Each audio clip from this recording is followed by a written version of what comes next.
break it all down for you. I ain't never giving up, I ain't never giving up. Taking that crown from you. I ain't worried about you, I ain't never. So let me break it all down for you. I ain't never giving up, I ain't never giving up. Taking that crown from you. I ain't worried about you, I ain't never make. Welcome to the Opinions of the Uninformed podcast. I am, of course, your pod host, Jamie, or Firefly Zero. I am joined by my usual crew, which is Rich. LiveConvoy, how you all doing? And TJ. Proper TJ, hello. Right, guys, so as usual, we'll be talking about our usual subject with it for this current season, which is, of course, The Last of Us. We're on episode 8, which was titled When We Are in Need. Now, obviously, I know that both of you will be absolutely itching your faces off to talk about this absolutely incredible episode. But before that, let's see how everyone's been doing. So, how's your week been, TJ? Yeah, not been too bad, I went to cinema to see Cocaine Bear with my nephews, Cool. which... You gotta tell me. okay, Great. Right, if you like... Spoiler-free ridiculous, cheesy, like stupid films, then it is like everything you could ever dream it could be. I love a bit of cheese, like Piranha and Piranha 3D. I went to cinema, see them, loved them. They're amazing films. Just those kind of like tongue-in-cheek, just absolute jokes. Eat your popcorn. Yeah, watch your movie. It's got the whole this generation's Big Trouble in Little China sort of looking vibes. Oh, it's ridiculous, and some of the stuff you just look. It's so ludicrous. It's brilliant. I really enjoyed it, and it was nice. Obviously, it's Ray Liotta's last ever film as well, and I class Ray Liotta as like an amazing actor.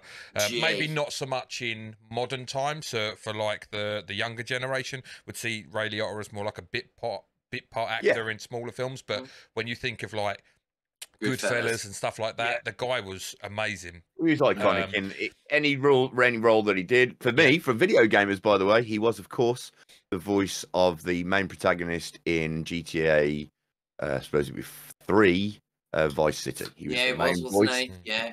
What's his name? Vincetti, I think his name was. Vincetti? Yeah. There you Tommy go. Vincetti, wasn't he? Tommy Vincetti, that's it. Yeah. Bad boy. Yeah. And then slick. And so that was really good. And other than that, we just had a little bit of light dust in the snow here, but nothing too bad. So I've been freezing my little cockles off while out at work. So all good. We had our usual complete like half a foot of snow that was there for one whole day and then gone. Yeah, as if it never existed at all. Just feeling what I've been doing. Obviously, this week. There was a lot of video game things. Capcom did their thing. We'll be talking about that tomorrow. There was a great demo drop for Resident Evil 4, which I played through, which I thought was really, really good. A lot of improvements to the game. A lot of similarities to the original game as well, for those that worry everything's going to change. You can obviously go and download that on whatever your console is at the moment, unless it's a Switch. Pardon me. And then you'd struggle. Okay. So, Rich, what have you been up to? Been up to anything, dude?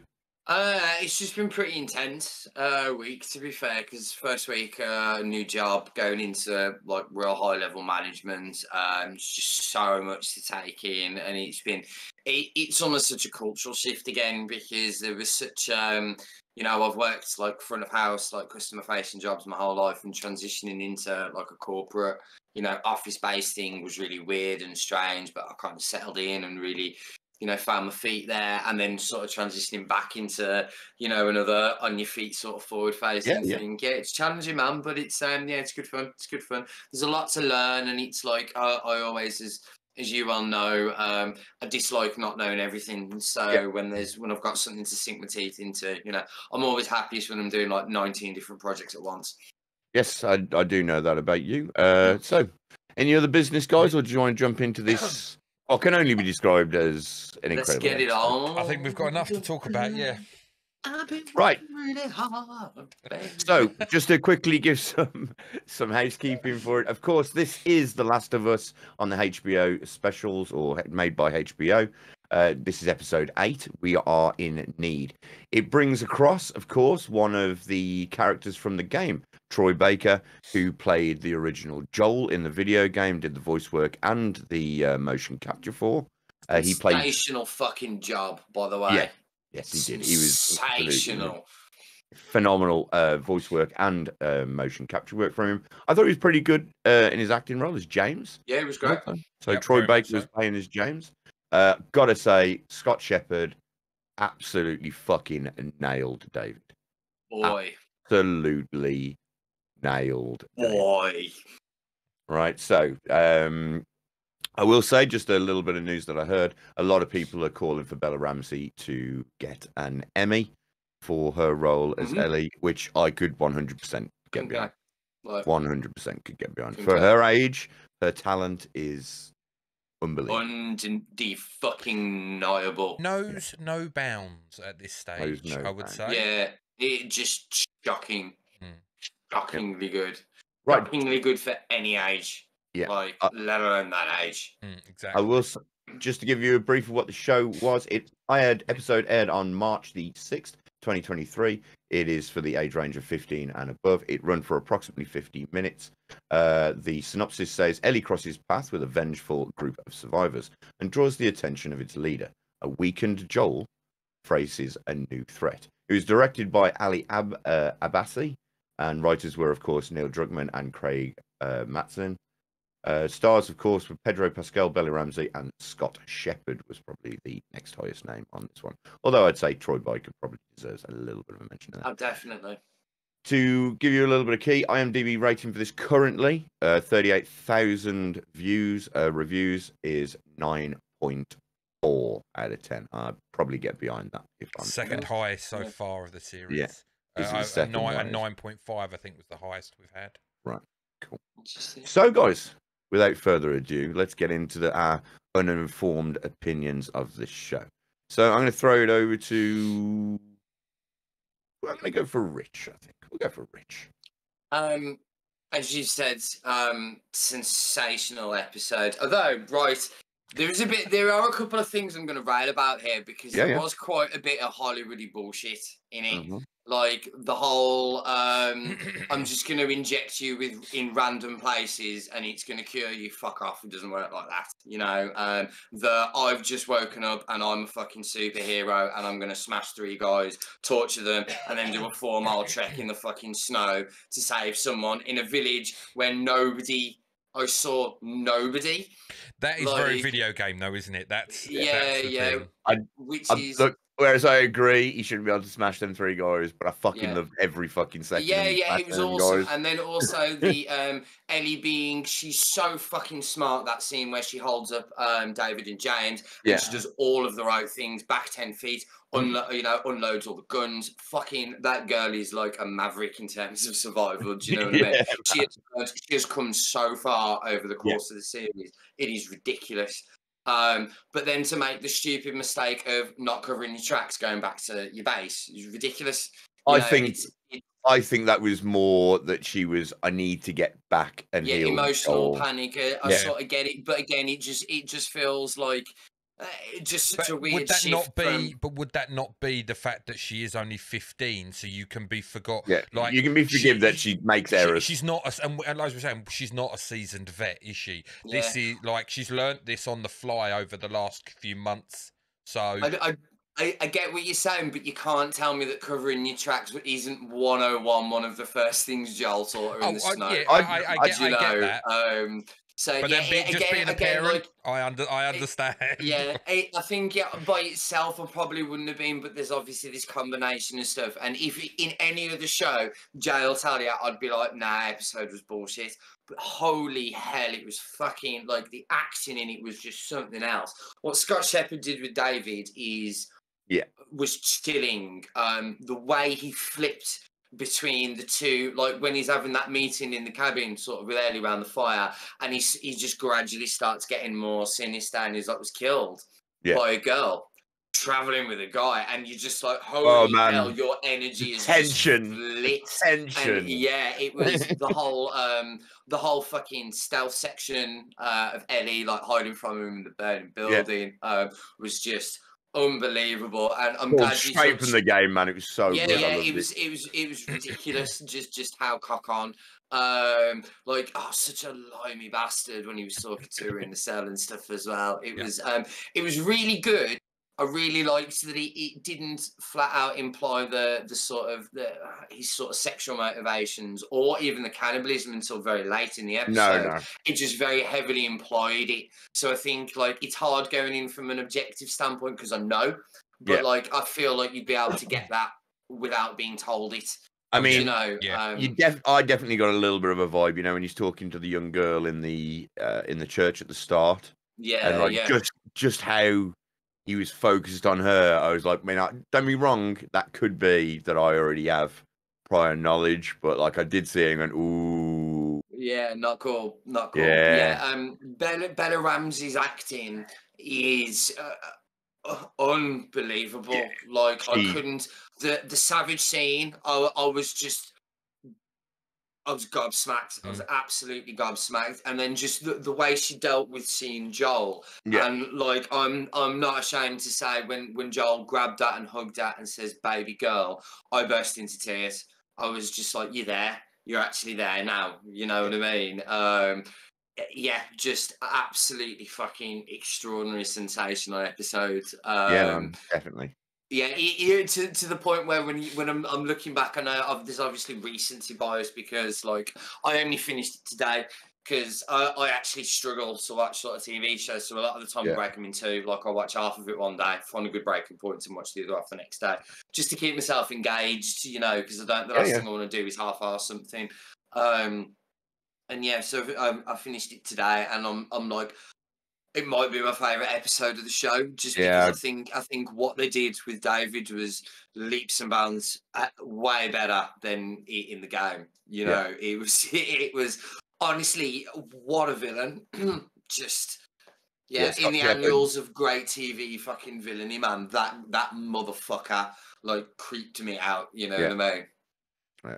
I mean, I'd be honest. I'd be about to say that like you could be any person, and the way that he was talking to Ellie would just be like, I can't deal with like how tense this motherfucker is. Yeah, bro, like... this is like horrible, man. Like actually, it's almost like you're seeing like some Tarantino films, you know, where you know, like Inglourious Bastards, where the first scene you've got like the Jew hunter having the milk around the table, and all they're doing is having milk and a discussion, but it's like someone's got thumb screws on you and they're fucking turning it, man, because it's just you can feel the tension ratcheting up, and there was so much of that in this episode.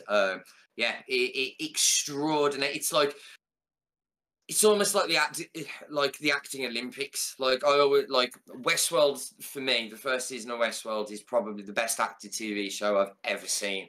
Like it was just something else. Yep. But I'm really feeling that this is sort of like coming sort of behind it. You know. Oh yeah. Exceptional. I will definitely say that as adaptations go from video game to TV, that this is not only nailed what its source material was, but it's actually enhanced it for me and improved in a lot of ways. I mean, don't be wrong, the sewer missing and certain scenes missing. I get that they are important, but they never felt pivotal, and they've sort of turned what wouldn't have been pivotal into something pivotal, and they've turned things that were pivotal into an even more like greater.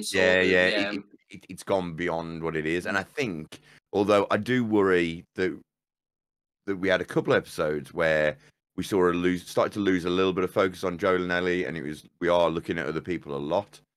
But this one certainly, like, even though there wasn't much Joel, but like you say, that last sort of 5-10 minutes where like you see like the desperation of a man.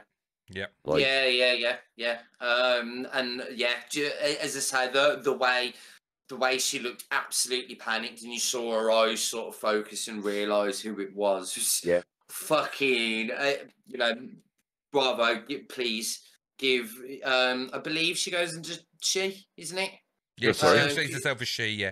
Yeah, because she's non-binary, but I think she uses the she's still she pronouns. Yeah. She, her. Yeah. Yeah, like please give out awards. Like if there aren't awards applicable, then invent them. Yeah. Because like she genuinely fucking deserves it, man. Like I mean, to the point where I think she's better than Pedro is as Joel at this point. Yeah, I'd probably agree. I mean, don't get me wrong, Pedro is killing it. Yeah, but wow, but you can tell it's very much it's an Ellie story, even though we started with Joel and had very much. But I'll be honest, it started with Joel's daughter. Yeah, and so it has kept the female protagonist, I think, all the way through. I think females have been very heavily encouraged in this, which is good.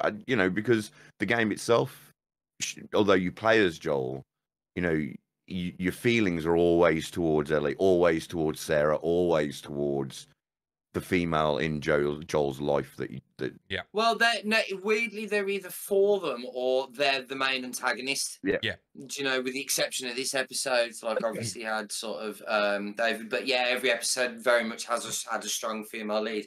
And to be honest with you, what better thing can you think of than completely bursting any sort of gender barrier than the end of the fucking world? That would eradicate that sort of shit very fucking quickly. I'd like to think so. I'd like to think so. I mean, yeah. So I've rambled for fucking ages, so I feel like TJ deserves. I think it's fair. Go on, TJ. Right. Hit me with your review rhythm stick. Okay. Mate, if I hit you with my rhythm stick, mate, you ain't getting up. It's that big. It's that big. It's that big and that heavy, boys. Let's just go and ask what the proper queen says about that. Right. Okay. Yeah. So agree with like pretty much everything you say. I kind of I feel.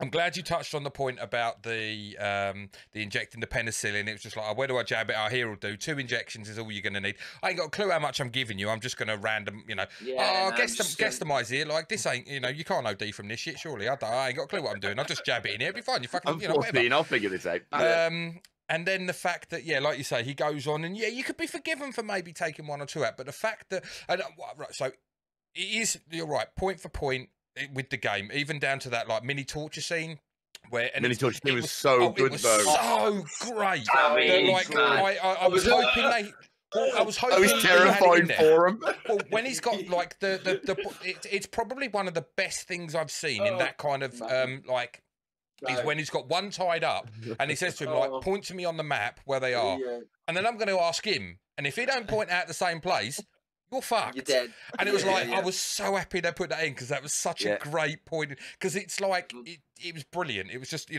don't, normally it's just like, tell me where it is. Oh, thanks. And like, that's it sort of thing. But, and then where it's just like, he killed that guy and it was like, why'd you kill him? It was like, because I believe him. You're also fucked. Yeah. And then like you say, he goes out on a fucking country trek just through the snow. Don't worry about this like wound that you nearly died from. There was speed, PCP, steroids. That wasn't penicillin in that bottle. That wasn't penicillin. Right. I do have to say, I feel that there is one person that needs. We've given him a little bit of mention, but Troy Baker.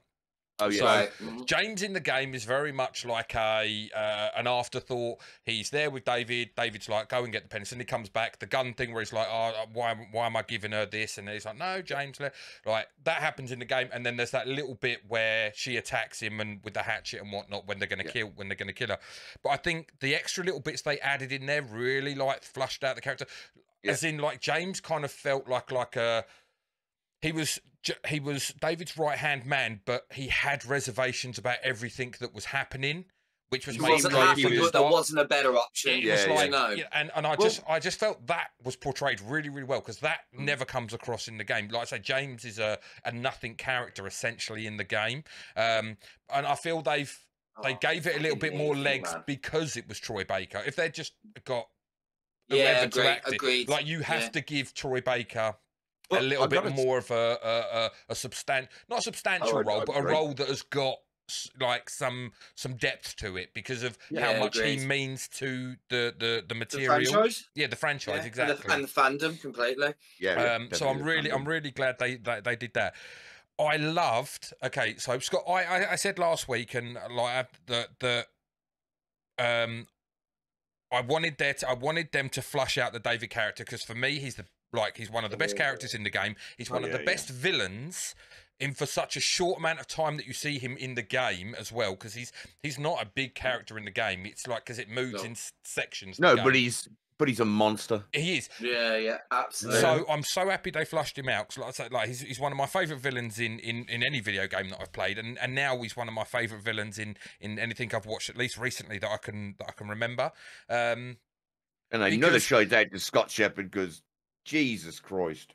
Well, he like the slow burn that they gave him was fantastic. You know, like you get a villain and it's like straight away, bam, they make this big grandiose entrance. I am like I am the man, I am evil personified, you don't mess with me.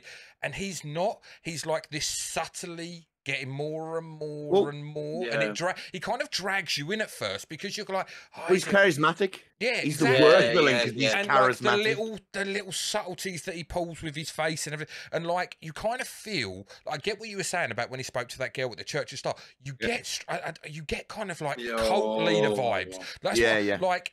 You get like kind of like, you know, like the cult leaders that take like 5 or 6 wives, and it's like, you know, you're not allowed to sleep with your own wife because I'm going to sleep with her, and then you know all the like weird ones. And like he's like he's very much along that lines, and it is very subtle. I loved it when they went out and they're all eating, and the camera is such, like we say, the cinematography in this series is phenomenal. Yeah. And the way that you don't know, we know, but you don't know because all they turn around and say is, "Oh, we've just got some venison left," and that, and we don't know that they're eating people. But once he brings out meat and it's like, "Oh, what's that? Oh, it's venison," and you're like, if you're just casually the looks between them, and then when he says in the hall, and this is you know, about the venison, and the guy, and he looks at one of the guys, and if you're only watching, they're talking about the dead body, aren't they? They're talking about the dad, But if you're only watching it, if you're not like engrossed in it, or you don't know already, they do it so subtly well that you could just miss it completely. Yep. You can miss this look. You can miss like the inflection and the way they say things. You can miss that, and then it's like it all like hits you even harder later on when you're like, oh well, fuck, they're eating people, you know, because you. But the little poignant bits where it's like, oh, they're all eating, and the camera goes boom, boom, boom, boom, and all the people like scrapping down their food, and they're just like, we all know, and we're like. Oh. There's a weird bit of me, you know, that is actually a little upset that I've played the game. Yeah, I see what you're saying. Because I feel that experiencing this story like this is like it's a phenomenal way to experience it. I mean, would you say? I mean, obviously we've all played it, but would it be akin to something like your Red Wedding shock when you see that here?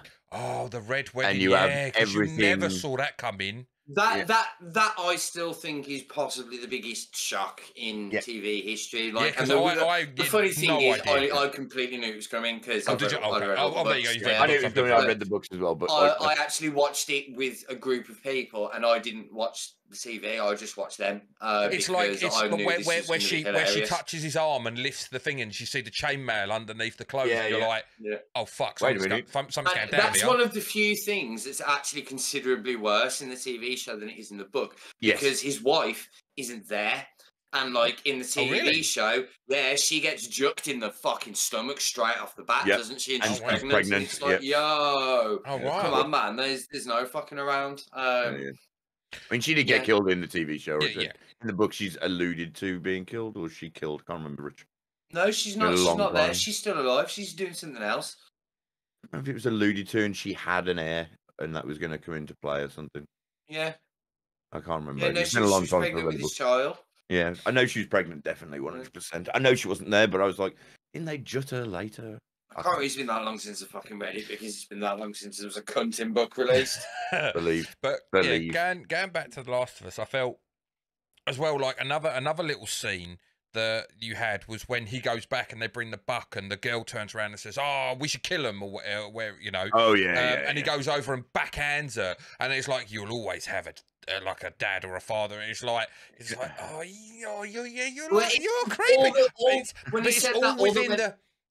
Sorry, I was just to say, it's all within the allurement of like God and the higher power and everything. No, I don't think that's what that makes it far more sincere. Well, all that went through my mind when he said that was that's like horrendous Call Me Daddy vibes. Yeah, Yeah. Do you know what I mean? It's like, yeah, exactly. fucking, And then I need to scrub my brain with bleach and wire wool to remove the fucking stain of that. You know what I mean? And you know, the whole like the seeing of the ear as well was a great moment. Yeah. Like you could see it in her face, and then his reaction was like, "Hey, I was hoping that we like a little bit longer before we go over that, you know." And I mean, again though, but he comes across when he's talking to her after the ear. I'm only bringing it up because he's right at this point. He's there going, "We would have told you," and I'm like, bro, like, you charismatic motherfucker, you still, even after she's seen an ear, you are still going, nah, don't worry about that. Look at me. Look at the eyes. Look at the eyes. Do you know why it's so well cast? Because if you've ever watched any documentaries about these people that are in the cults and that groom people to be in cults and that, they're exactly like this. Their mannerisms, like the way they speak, the way they put themselves across, the way they make the other person. He's there trying to make like Ellie, like he's like propping Ellie up. Ellie. Well, he wants Ellie, he's doesn't he? propping There's a Ellie weird... up. Yeah. To give her like a feeling of like oh, I'm wanted, I'm needed, and everything, which for a lot of people would fall for it. A lot of people would be and they would take end his of the world. Yeah, exactly. Especially end of the world. That's why I think it's so well done. I mean, I don't know if the guy's going to do a better job in anything else he ever does from now on. To be honest, well, there was not a second in that that you feel like it's stage, an actor playing something. It's a fully realised character. It's like that is a creepy dude called David that chops people up and serves them to people and has a weird penchant for young girls. I do, you know. I do just have one thing, right? At what stage do you turn around and go, okay, she's launched like a log that's on fire and it's this curtain? At what point do you just go, rip the curtain down, stamp it? The fire is never going to happen. It takes you 2 seconds. You know the door's locked, so she can't get out. Why the fuck would you just let it burn? And that is the quickest burn I've ever seen in my life. It's like, oh, there's a curtain burning. Now the beams on the ceiling are on fucking fire. I'm like, the fuck? Are they like painted with gasoline or something here? What is going on? It's not like there's 10 foot of snow outside or anything like that, you know. When he's turned, and the thing is, he even looks at it, and he looks at the curtain that's on fire and goes, huh. Oh, anyway, what his initial fucking thought when he saw that thing is just, this whole building is wood. This is a really, really bad situation right now. That was probably more for me than like the whole like Joel thing, because it's like, I get the Joel thing. You kind of have to do the Joel thing. Yeah, because he's got to win. Yeah, you can't. But it's bad it's bad. But just I look at that and I was like, why would you not, like, common sense, you go and pull the fucking curtain down. It takes you 2 seconds. You know, and the thing, you know she can't get out because the door's locked. If the doors are locked, wouldn't you just leave and lock the door behind you, because she's either going to die or smash a window? I think. And then but then you're still losing. Yeah, but then you're still losing the building, and essentially that's the building where their food is stored and everything as well. So it's like you're writing everything off at that point, aren't you? Guys, you're forgetting one important thing, which is the mental state of that man. Oh, he is not. Doesn't care about anything else that's going on. This little girl, child intentions on his mind, didn't he? It's more than that. This man was being shamed by a little girl.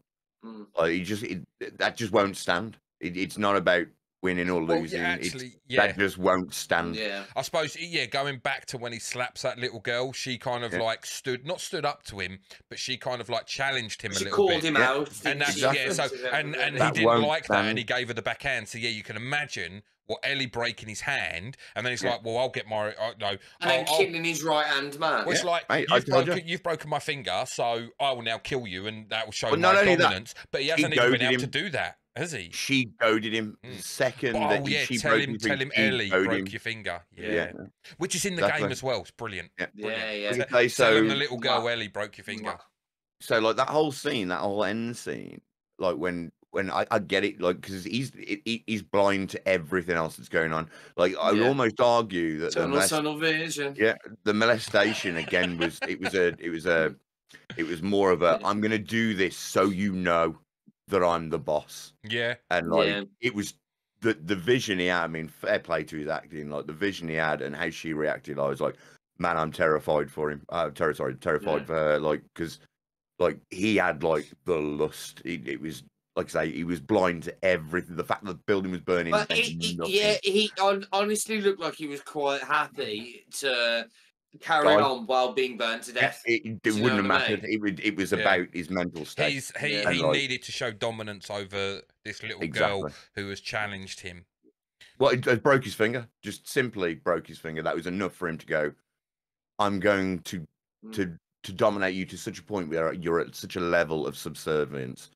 I want to see you shrill away. And the main thing that a man at the end of the world would do, especially when he's willing to eat people, is molesting a little girl would mean fuck all, wouldn't it? Really, yeah. Nothing. And the thing is, you know how it goes, don't you? Because like we've seen enough programs, heard enough about cults that like they would have turned a blind eye to him because he just said, "Oh, the Lord has told me that," you know, because he's a direct disciple. Well, I tell you one thing I did really like is one line that he said, and I can't remember if it's in the game, but the line where he turns around and said about her having a violent mind. And he's got a violent mind as well. I really like that. Like him comparing here to, and you kind of like, you sit back and you look at it and you're just like, I can see, I can see why he's like, for like him, why he feels that she would be good as his right hand. Like having her by his side kind of. We saw her as a bulldog. Beneficial. Yeah. He saw her as a bulldog. He thought like, I can let her off a chain and she'll destroy anything I put in her. Because it's that solid snake thing. If you know the meaning, it's the determination to win. It's not about like, I mean, I'm not going to go into the part 2, but part 2 shows it a lot. Like Ellie's determination to win is what drives her all the time. Yeah, and it's that drive that you should fear, because someone who's got nothing to lose is a very scary fucking thing. Yeah. Well, they're waiting to put it all on the line, aren't they? Yeah, well, they've got to. It's put it all on the line or die. Yeah, just. And they're not bothered about the outcome. It's not like the outcome matters. It's I'm gonna win. I'm gonna win, dying if needs be. That was like that. That was a pivotal. That's a pivotal moment for her character as well. That where she finishes David off, and it's just like the over the top aggression that she shows. The rage, man. Like it's been simmering and simmering and simmering. She finally let it all out, and that's why I kind of feel like I'm glad they put the DLC in, because it kind of, you can understand like her rage even more, because. Well, she thinks she's about to lose 2 people she loves. Yeah. You know, she's already lost one. You know, that's what I mean. She's lost Riley, I think her name was. She lost Riley, and then it's like, I'm going to lose Joel, and then it's like, well, you know, and essentially, and that, like you say, when they go outside and he grabs her, and the realization that it's Joel and he's alive and he's here, and it's, you know, it's come full circle, isn't it? Yeah, interesting point, actually, right, to what you've just said. I've just noticed, actually, it was really cool because, like, as you say, you've seen this build-up of Ellie, sort of, you know, she started as quite a, she was foul-mouthed and everything, but she was quite a naive child, wasn't she? And she's developed all these skills, and... Well, that's Joel, though, isn't it? That's the Joel. Yeah, and she's a very intimidating person now, you know, and I feel like you had this crescendo where she, you know, where she finished David rather violently, and you let all this aggression and rage that's been building up from everything we've seen on beforehand, and then it was almost like she'd reverted back to a child again. Yeah, like at the end, and it was it was just like her, you know, phenomenal, so well done acting. And I mean, like, I know you've spoke before about like the locations and the I mean, set design. Set design. That's what I was looking for. That like the restaurant, like spot on. In the game, it's booths, but it's still like the whole look, the whole feel of the place, spot on, absolutely spot on. Yeah, really, really cool. Yeah, man, the props to the fucking audio design team as well, because like, I mean, particularly all the music in the show has just been fucking sensational. Yeah. It's been, Really it's all really, really added to every scene it's been in. You know, it's got that three note motif that we all know from the game, interspersed with, you know, various other bits of music. Just, yeah, phenomenal stuff, man. There's one scene that was in the game that obviously wasn't in this, and I know you can't have put it in this because you didn't have Joel interact with any of the townsfolk, whereas he does in like at the actual town itself. But he doesn't in the series. But he does in the game is where he opens a door. Well, you saw him get the bag, doesn't he? He finds a bag, and then he goes into another room, and there's like a ledger. And there's a meat ledger in the game where he looks it up, and it's like how much. Yeah. And it, because I think it obviously you can't show it in this because I feel that I feel like the townsfolk as a whole in the game knew that they were eating people, whereas this it was kind of like it's a select few people. Yeah. Whereas in the game it was because it was like in the game they had a weekly breakdown of how much meat they've collected, and it was like person meat, you know. So it's like they were fucking savages. And I was just like, I know you can't put that in there, but it would have been because it doesn't fit with the narrative that they're telling in the series about the town. Because yeah, like I say, they don't. It doesn't come across that it's like 2 or 3 people know. Well, he says, doesn't it, when he talks to Ellie, he says there's only a couple of us that know. Exactly, I tell you, yeah. But we had a little discussion before we went live. Next week is the final episode. Next week is confirmed as 42 minutes, I think, which we went on a long discussion last week, and we said about you could do this with this much time, this with this much time, but we did leave it on like where this ends. You know, we know we've got poignant moments we want to see in the last episode. Is 43 minutes enough to do it? I feel that me doubting this crew now would be a folly. That's where I'm at. I agree. I just still have that burning. So I don't necessarily think that, like what I said about is that they'll end on a different cliffhanger than what they do in the game. What I said you to you think guys, they will tell the story, but I think they will, but I just and I get that there are certain things that you can't, like Joel rampaging. You can't, he can't do what he does in the game. It's not logical. But I don't know, because we've all made points about giraffes, and we've still got to get from where we are to there. And there's like, I think TV Magic's going to sort that out. I think you're going to start on a 3 months later. Yeah. Well, it does, doesn't it? Because we're in winter currently, and we're not in winter when we get to our next destination. But I just like everything has been. Like, I felt this episode was really well done. I thought they needed the full episode to tell the story. I was worried that like we'd only get 40 minutes of this and then 20 minutes, and then they'd turn up and there'd be that like the end point would be they're at the next destination, which is the final destination essentially. So I'm glad they told us.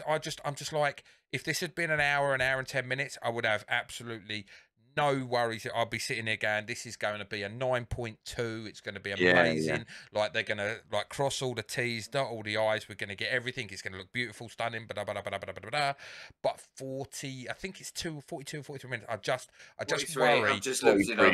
And I harped back to it last week, was that we missed what could have been a really great bit of television with the sewers that they dropped, that they cut out. I hope they don't cut out what potentially could be a great bit of the series for the last episode. Knowing full well what we know, I hope they don't. My prediction then is going to be that the next episode starts with a sort of fucking, title card 3-6 months later or whatever. 3-6 months later, maybe underneath X amount of miles, you know what I mean, travelled or something like that, or where they're currently at, something like that. Maybe they'll do a montage, like put up the old, US of A, and here they are, Ellie and Joel's little like a map with a line travelling across it. Do you want to ruin the fucking series? But like turn this shit. real talk. Yeah, I think there'll be like a title card, and then you'll have maybe anywhere from 5 to 10 minutes of them traversing through to reach where they need to go, and then you'll have the final half an hour, which. And that's it. That's it. That's all you've got. You've just said there 10 minutes and for half an hour. That's it. That's all you've got. Yeah. But that's all you need.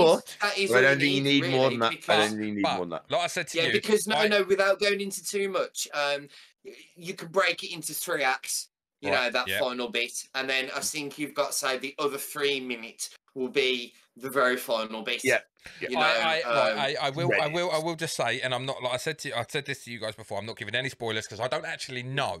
And this is why I've been waiting to watch. He wants the it on episode. recorded now, so he wants to go. No. Listen, no. So I've been purposely watching the episodes Thursday, Friday, But I said to you guys, I need to watch it on Monday because I know there's going to be spoilers fucking everywhere for it. Because I saw a spoiler today, and it was just that they are adding scenes into the final episode that aren't in the game. And that's what I said to you before we come on. It's like, I'm already concerned about 43 minutes, and now you're adding extra stuff, which doesn't look like it's going to be 30-second stuff. It's going to be at least 5, 6, 7 minute stuff. And you're like, where I don't know where it fits. I really don't. I will hold. I don't really how many scenes. I don't know if it's 1 or 2, but that doesn't include like it's extra scenes. But I mean, is this extra scenes that aren't part of the last thing? I can't say the snippet I read. I was so stupid to read it, but I read it and it was just like fuck. And but also, I also found out today, which I thought was awesome. Do you know the one character in the game, the voice character plays the same character in the series? There is one character, you know, like Troy Baker plays James, but technically he's Joel in the game. There's one character who plays the same in both. Same in both. I didn't know that. Who's that? Marlene. Really? I didn't know that. Marlene is played by I did have it her name's hold on. Yeah, grab it up. It's the same voice actress who plays her, the leader of the Fireflies. Hold on. It's like Merge. She's like I can't remember what it was now. So Marlene, you're saying Marlene, yeah. Marlene. Let's go back to the first episode now. There she is. Merle Dandridge. Yeah, it's the same.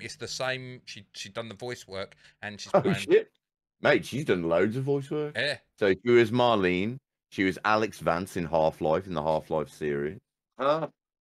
What else has she been in? Hitman 3. She's in. Part 2. She's in Last of Us Part 2 as well. Thief's End. She was in Uncharted as well. Which kind of makes it. Oh, she's in a Thief's End. Was she? She might be one of the bad guys. Evelyn. She was an Evelyn and a nun. And a nun. Of course. And a nun. And a nun. And a nun. Just because. And a nun. And a nun. She's been in CSI Miami 24. And she's been in a fair few things. I've gone down a rabbit hole now. She's an Angel. One episode. I wish I'd said nothing now, Jesus. Yeah. All right, anyway. But no, I found that little snippet of information really interesting. Yeah. I do. To put it sort of back to the last person, do genuinely there are concerns with is there enough time? But as Jay kind of pointed out, at this point, I feel that the everyone involved in the show has done more than enough for me to wait and see. I mean, it's only 2 days away. To me personally, for me to watch it. This episode 8, was the episode for me. This is like because of my feelings towards David as a character and how great I think he was in the series, in the game. This for me was like, if you mess this up, this clouds my judgment on the series. I get it. But I get it. They did it so well. It's probably for me is my favorite episode just because of like I say, like how I feel as him, and they cast it unbelievably well. Like I don't know anyone who could have done it better. Like, well, the casting across the board for this has just been like exceptional, man. You know, you think about the city leader, the woman from, you know, a few episodes ago, and she was so good at being unhinged, wasn't she? Just exceptional throughout, man. Real believable people as well. Everyone's got like, they've added all the little conversations and stuff they've added have really rounded characters out, so everybody feels like a three-dimensional person. You know, I've got another little tidbit for you as well, which I've held on to and I haven't alluded to anything. And it's been since the second episode. I am in Last of Us Part 3. I am The Last of Us Part 3. So there were calls. I don't know. You may well have seen this, but we've not discussed it. So there are a lot of calls talking about whether Bella Ramsey, because of the age, she's 19 in real life. She plays a 14, 15-year-old girl in this. And to be honest, she looks 14 or 15 years old. A lot of calls, because we know that The Last of Us 2 is jumps ahead so many years. There's a lot of question marks. People were like, well, they have to recast her. And people were actually putting petitions in to have her recast because they didn't feel that she could play the role. I know that there was a petition that after this episode was taken down. Because of it, and obviously because a lot of people were mentioning, there was two names, but I can't remember either of them. That they could see playing her as an older person, and I was just like, I just wanted to play the devil's advocate. Do you feel that, knowing how this series has gone, would there be a backlash, or would people be accepting of it if Bella Ramsey was removed? Recast. I think you give it a year before you start filming, and then film. I think that's a. Oh no, he's saying he's asking whether or not you feel there'll be a backlash if they recast. But then, like, I feel you do that, that'll be just enough time, I feel, for you to be able to, along with some Hollywood sort of trickery, you know, lighting, camera, to maybe age her up enough. And then once people might whinge and bitch, but then once it airs and she absolutely demolishes the role, I'm 100% for her to stay as Ellie. Yeah. So I feel there might be a backlash beforehand, but then it would disappear immediately. No, again, Rich, I think he's saying. No, I'm going the opposite side. Do you think there'll be a backlash if they recast her? I think there was. There were calls for it at the start. Right, this is what I'm saying. There were calls for it at the start. People were like, "Okay, yeah, she's Ellie and everything," but we obviously hadn't seen her have her chops as Ellie, really. Like, she hadn't flushed herself out as a character.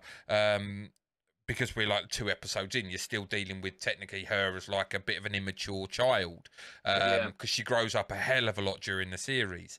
I mean, she has to, right? But also, like, it was just kind of an interesting thing that I was like, I never wanted to bring it up at the start, because it was like, we're too early to turn around and say, have our. I mean, I will 100% admit, I was like Bella Ramsey. I don't, I've watched Game of Thrones, but she wasn't a big character really in Game of Thrones. I don't really know.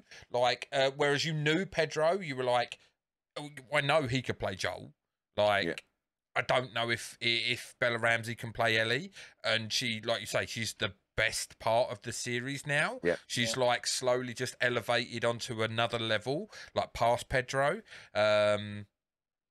My only worry now is if they don't have a pre-production date set in mind, like, I hope we don't get a situation where it's like, by the way, like, here's a movie role, like, that's going to take you out of commission for 6 months. Like, there's always that thing, the longer, when people start to, like, pick up and make it big and show that they have real, genuine talent, everyone wants a piece of them while they're hot.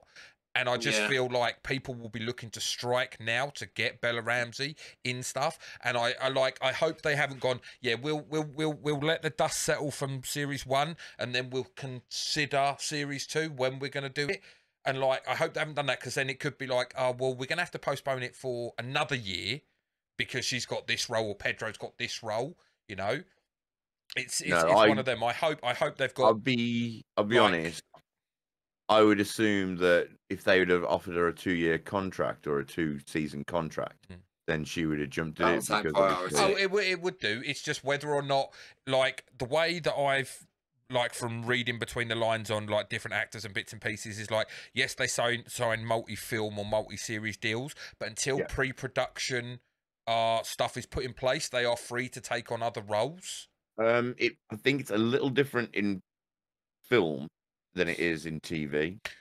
Let me just, because I just remember the whole thing with like Sherlock, when Benedict Cumberbatch and Martin Freeman started getting like I think it was after like the second or third season, it was like they were having to delay the seasons massively. The same thing's happening with Stranger Things, because the actors are picking up other roles, and it's the times like the like to be able to get everyone in line. Just to answer, according to IMDb, the cast that have signed on still to season 2 are Pedro Pascal and Bella Ramsey. Oh, I know they would have signed up for 2 seasons, because you have to. You can't drop a season like this and then go, oh yeah, we forgot to sign Bella Ramsey up to 2 seasons. Like they'll always do that in the contract, wouldn't they? Though, I mean, you'd know a little bit more, Jay, because you've done bits and pieces. But like, I would imagine there's always that clause in the contract, isn't there? It's like, well, it's a 2-season deal. Sign it, but we've got the get out. You don't have the get out. Like Bella Ramsey won't be able to get out of the contract, but whoever put it together, who is it? HBO. HBO will probably have a get out clause where they can replace her if need be for us. They will, but. They'd have to pay. Yeah, they'd have to pay a massive pay her out. Oh yeah, they'd have to pay her. They'd have to pay her out. But would it be massive? Because it would be. But then the success of this is unknown. So the contract that she would sign would be a minimal contract.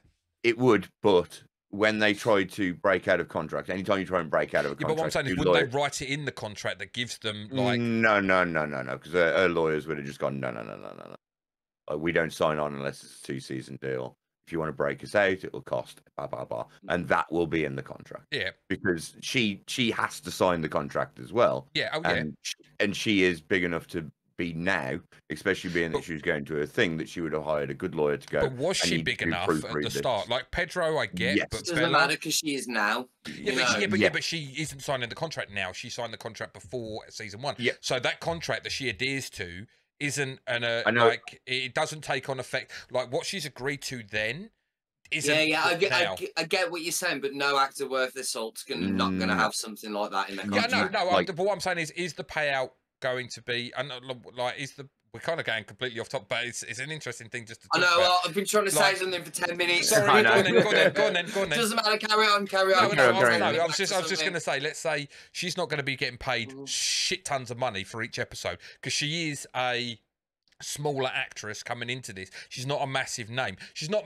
Let's say, okay, let's put it in this way. They're around the same age. Millie Bobby Brown gets the Ellie role. She's infinitely higher on the pay scale than Bella Ramsey's. Like, and I'm not even talking like 1 or 2 places. I'm talking about chasms of difference. Is her payout going to be as high as it would be now? No, it's not. Absolutely not. That's what I mean. It's easy for them to move her on than it is like.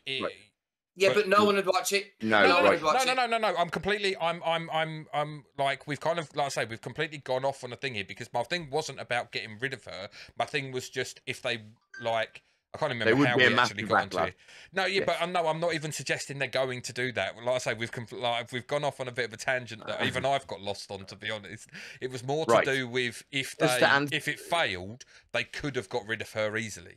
Right, just to answer your question, right, when she would have gone into the agreements, it would have been a high-profile thing. Like, the budget from HBO Max would have been extremely high.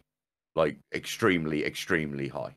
So, when they go into negotiate, when she's gone in and she's done the role and she's done the audition, right, they will come back and say, we're offering you blah, blah, blah, this much, right, as a main actress, which she would probably sign on for, and it would be about, I don't know, in this day and age, maybe £200,000.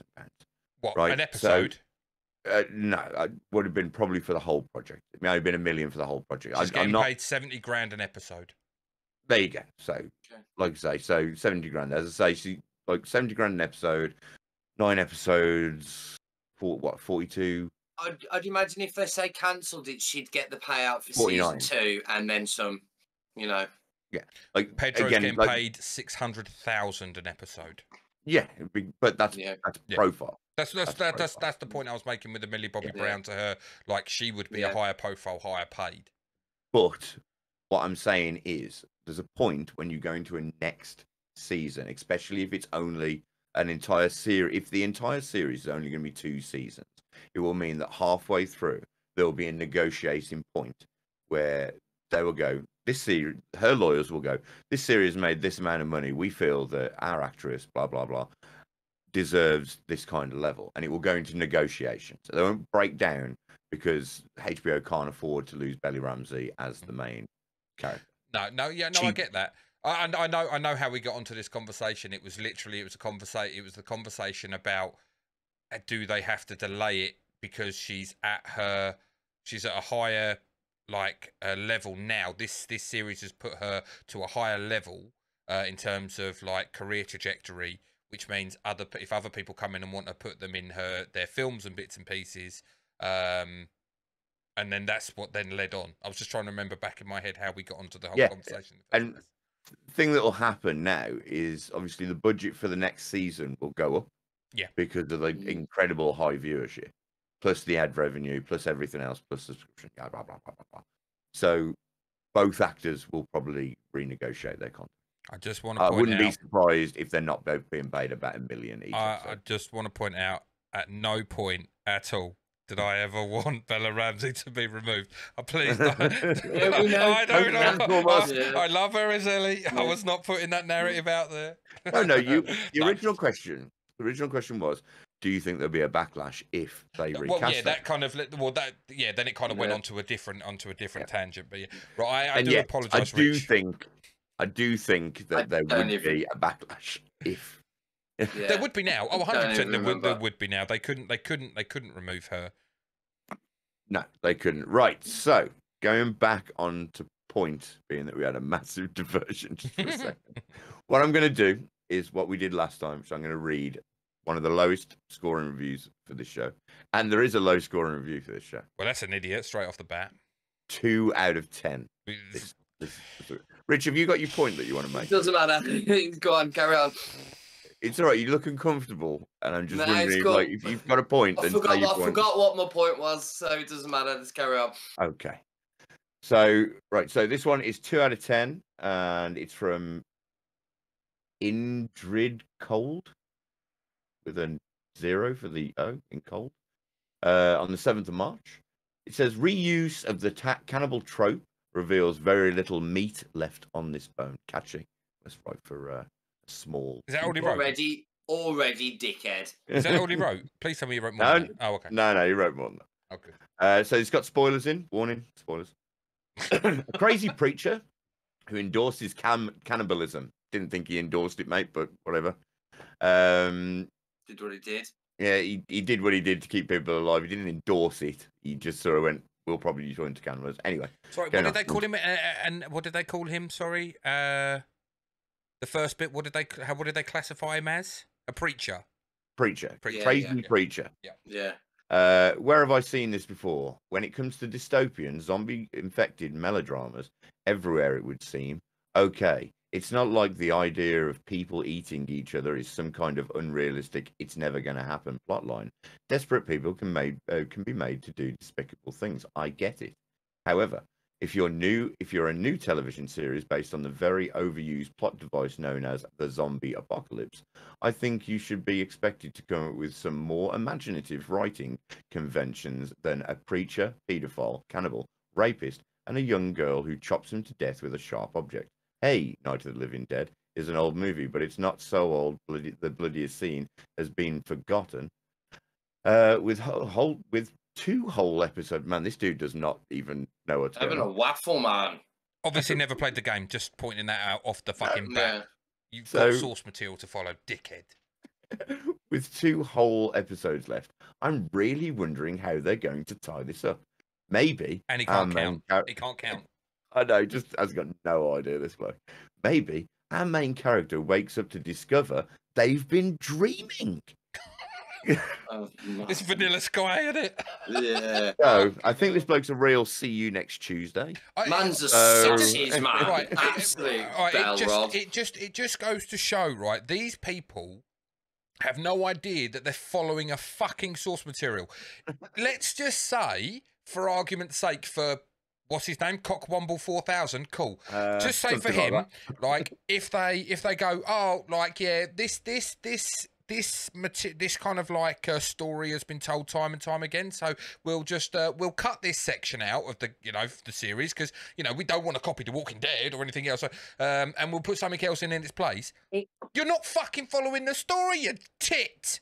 Like, it annoys me because they're missing the entire point. The fact that you call them zombies when they're not. They're not fucking zombies. They're not fucking zombies at all. And it's like, yeah, admittedly, there is nothing in that storyline I haven't seen in other sort of medium around that. But there's very little you can tell in that framework that there isn't. Because it's a human story. Yeah, and the Last of Us is humans. That it's the Last of Us. 100% would fucking happen. You know what I mean? Yeah, and it's just like, yeah, okay, it might have these tropes, but none of those other things have really had the sort of, like, the underlying theme of love that The Last of Us has, because, again, this episode had an underlying theme of love, which was a very twisted and dark version of love. Yeah. I just don't get, like, I mean, we may have a skewed view because we've played the game, we loved the game, we understand, but it's almost like if someone had watched the Game of Thrones and went, wow, fucking unbelievable, these dragons, eh? What the fuck? Dragons? Are you like, she walked into fire and dragons came out? That's ridiculous. It's like, we have a source material that we have to follow. We can't just make it up as we fucking go along. Just please you, sir. Just look how season 7 and 8 turned out. That was us making it up along.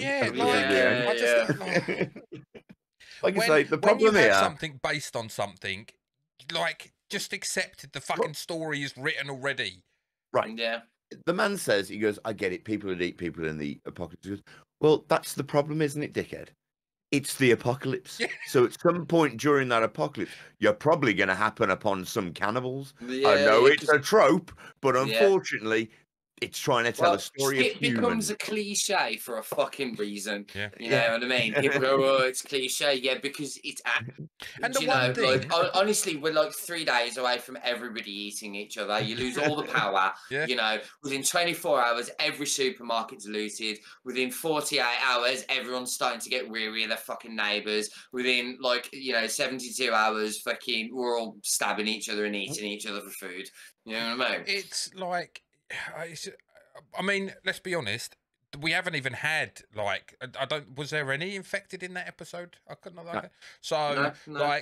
And when you look, they've been the least prevalent part of the whole fucking series. So they're not the fucking point of the story, are they? So for him to even bring them up as it's a zombie story, they're not zombies, but B, this whole series has proved the point that it's not a series about that. That is an underlying story that occasionally pops up with minor consequence, sometimes major consequence, because obviously Riley died in the last episode, so we get that. We're gonna have plot devices, kids. But yeah, it's the least point. It's the least on the scale of important things in the series.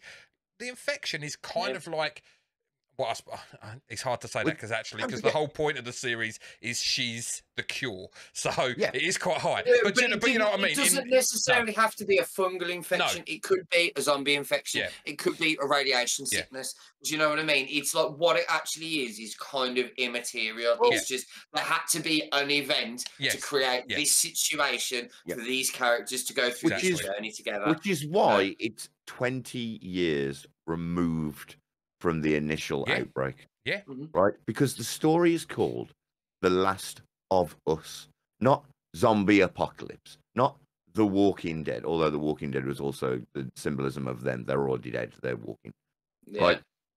But this is The Last of Us, so the stories it's telling is the tales of the last of humanity on Earth during the end of the world. So, of course, the zombie apocalypse... But it's not during, is it? The world's ended. Yeah, exactly. It's over. The world's gone. It's finished. This is how The Last of Us survived. That's why it's called The Last of Us. It's not overly about the Curacao or whatever the fuck it's called disease. Cordyceps. It's simply cordyceps, right? It's just there as, like I say, a plot device. It's like, look, the world ended. This is how it ended. And now, obviously, there's remnants because otherwise civilization would have managed to build its back up.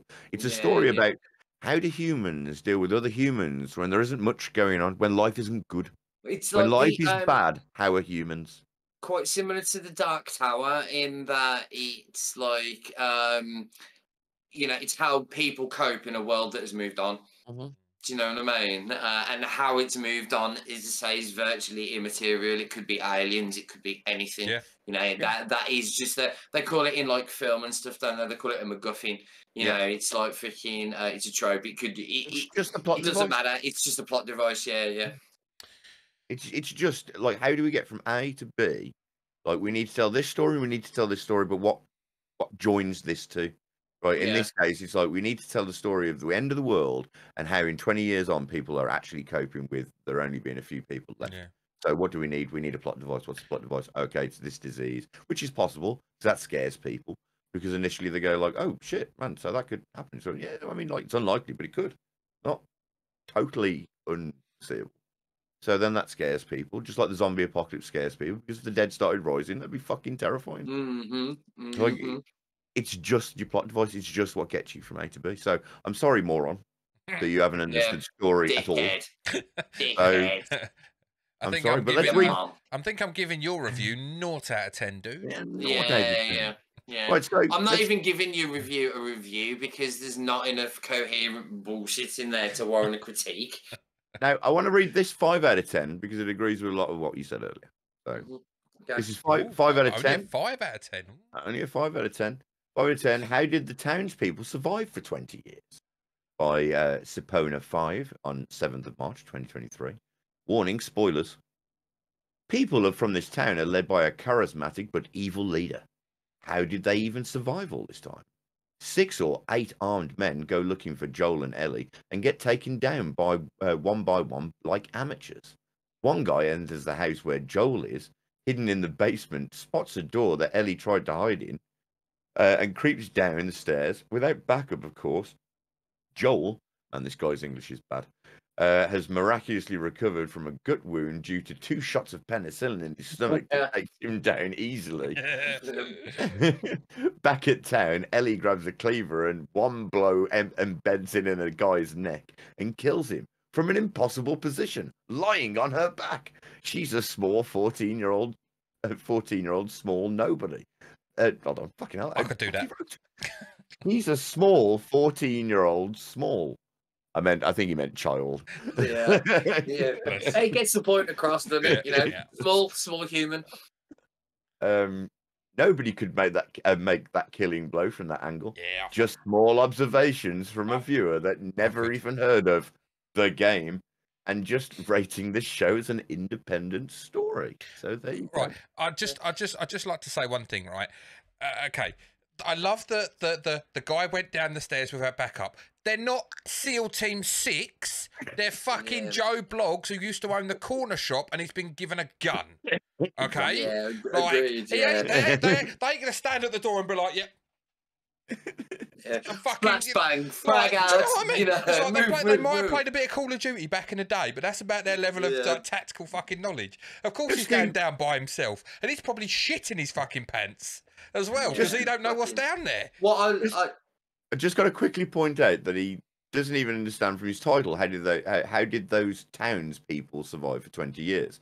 So you didn't listen to the story when they said we were all part of Fedra and all the shit going on down in this other city. We moved up here. Yeah. So next time, pay more attention to the story just a little bit. You won't have to. Just I love the fact that it was like 5 out of 10, and all it was negatives. And I'm like, are you honestly telling me that there's nothing positive from that episode? Because if so, man's a dickhead. I mean, even if that's all you're going to take from it, like it's still higher than a 5.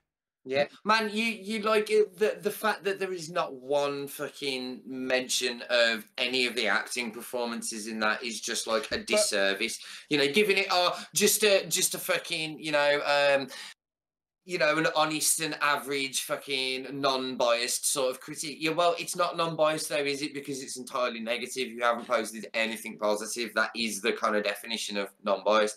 Because there is some objectively amazing stuff in that episode, isn't there?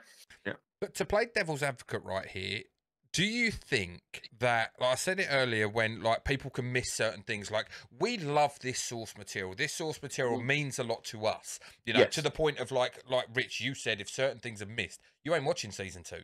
Like, you know, so we love this source material. So we have a vested interest in this. Someone who's never played the game, who's just like, let's say my wife watched it, or a friend of mine who's never played the game watched it. Like, we're in that kind of time now where it's, and you've said it as well, Rich, if the episode don't grab you straight away, you're on your phone. How many people were sitting there watching it, like, phone in hand, like, oh, okay, yeah. Oh. And so they miss the little nuanced things.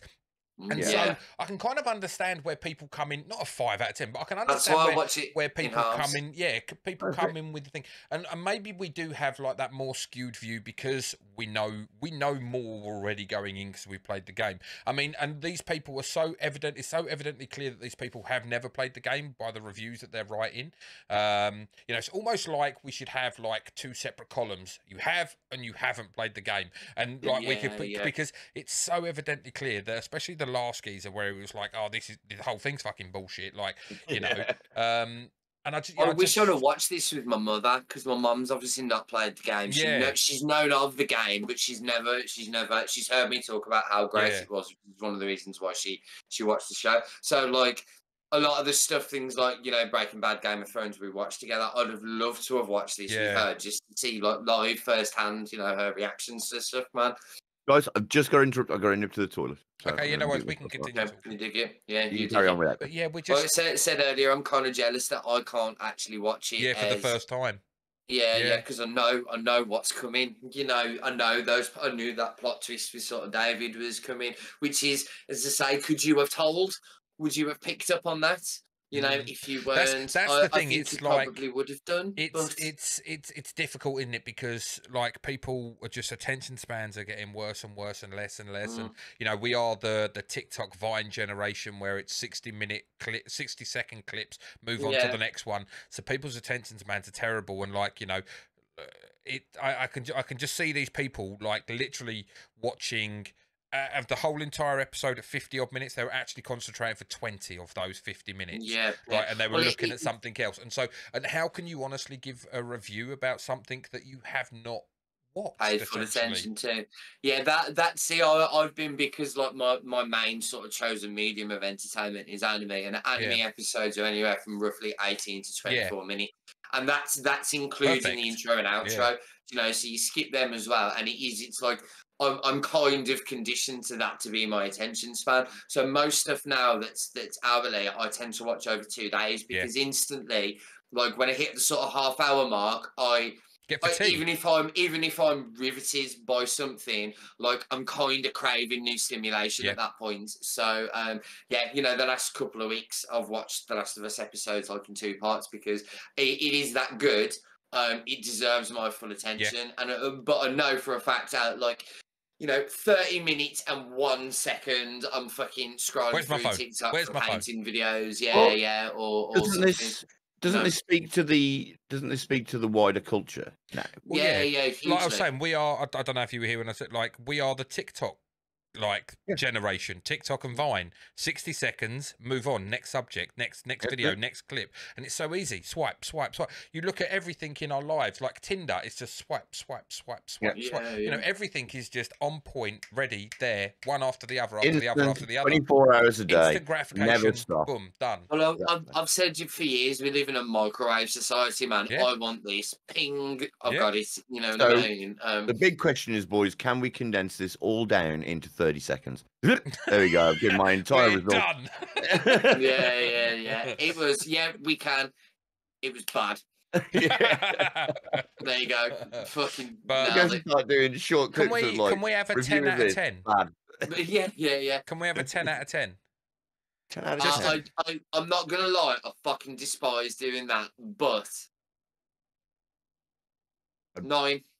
I don't do points. No. Sorry, no, I didn't mean between us. I meant, can we have a 10 out of 10 review just to balance it out before we like from IMDb? Like, you know, you've got we've had we've had a 2, we've had a 5. Can we get someone give a can you read out a 10 out of 10? Of course. I thought you meant, are we going to give it a review? No. I feel if we're going to give a review, we should wait till next week and give an overarching, our overarching out of 10 for the whole series.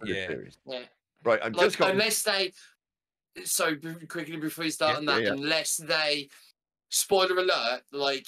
Unless they horribly botch next week's episode, like the overall score for it's probably going to be pretty fucking high. Yeah. You know what I mean? Let's be real. But so much does sort of hinge on next week's. Yeah. Right. So just to let you know, my plan was I've got a 6 to read just because cool. Title, and then we'll read a couple of. We'll read a 9 and we'll read a 10. Yeah. Go. Right. So it's a quick one. So 6 out of 10. This is from Sadako 11, 6th of March. So you watched a bit earlier.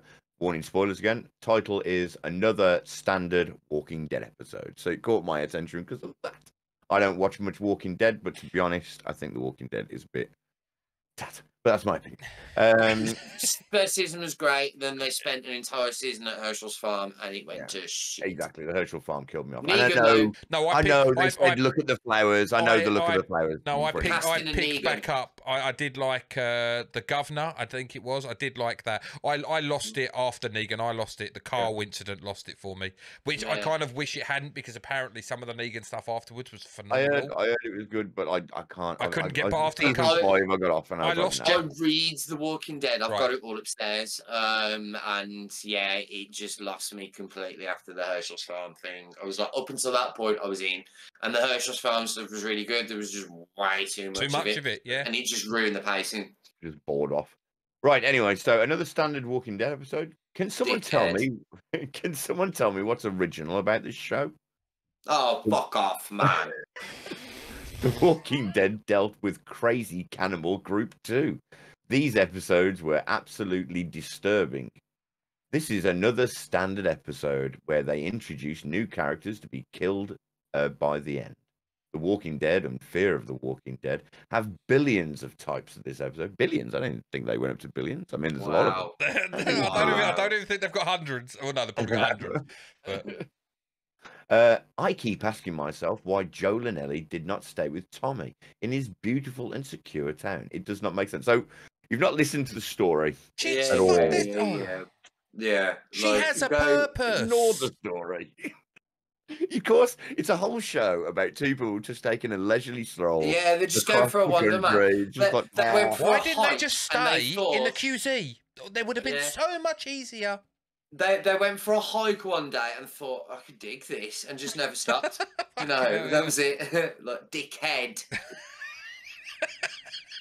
I swear, man. Lucky Ellie.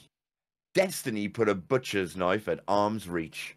I laughed when she killed the 2 morons with it. Didn't pay attention to what they were at all then. Hello, he's going to cut. He's got the butcher's the knife in his hand. He's going to fucking cleaver the shit out of her until she goes, I'm infected, and then he puts it down. What's he supposed to go?